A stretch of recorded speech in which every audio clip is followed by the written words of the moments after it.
Yes అయిపోతుంది. ఇంకా 15 minutes ఉంది.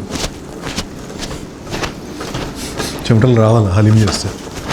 అదేంటన్నా ఇప్పుడు చెమటలు వేసి వేసుకొని కుక్ చేస్తున్నాం 20 degrees అయినా చెమటలు వస్తున్నాయంటే అది. ఇప్పుడు నాకు చెమటలు వచ్చే వరకు మీరు చేస్తూనే ఉంటారేంటి? నువ్వు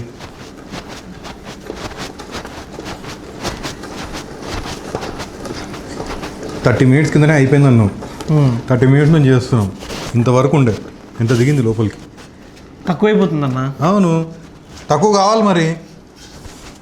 తక్కువ మళ్ళీ వేరే వాళ్ళకి ఇవ్వాలి. వాళ్ళు తక్కువ, వాళ్ళు నా పాట తగ్గిపోద్ది.